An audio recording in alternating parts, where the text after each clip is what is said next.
आपण त्याच्यासाठी तेवढ्या स्थानावरती आहोत. तुम्ही जर 9 वर्षात जनतेसाठी केलंच नाही काही, तर जनता तुमचे स्टेटस ठेवल का? स्टेटस ठेवण्यासाठी आपलं स्टेटस त्या प्रकारचं असावं लागतं, असं मला या ठिकाणी सांगावंसं वाटतंय. नक्कीच जाता जाता एक विनंती करावीशी वाटते. नक्कीच माझी मायबाप जनता आमच्या प्रामाणिकपणावरती विश्वास ठेवेल ह्याच्यात तीळ मात्र शंका नाहीये. पण कुठलीही आता आमिष दाखवली जातात, लोकांची दिशाभूल केली जाते, आम्ही हे केलं आम्ही ते केलं.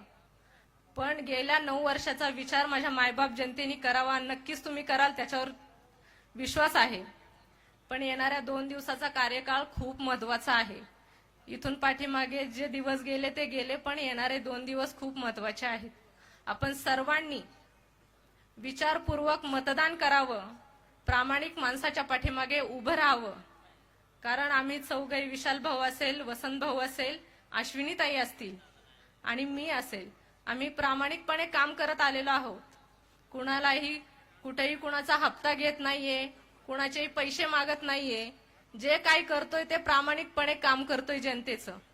त्याच्यामुळे नक्कीच येणाऱ्या काळात तुम्ही कुठल्याही भूल थापांना बळी पडणार नाही, आमिषांना बळी पडणार नाही, हा विश्वास मी आज या ठिकाणी व्यक्त करते. आणि येणाऱ्या 15 तारखेला आपण सर्वांनी घड्याळासमोरील बटन दाबून आम्हा चौघांनाही तुमची सेवा करण्याची संधी द्यावी, विजयी करावं अशी या ठिकाणी विनंती करते आणि थांबते. धन्यवाद. जय हिंद, जय महाराष्ट्र, जय राष्ट्रवादी.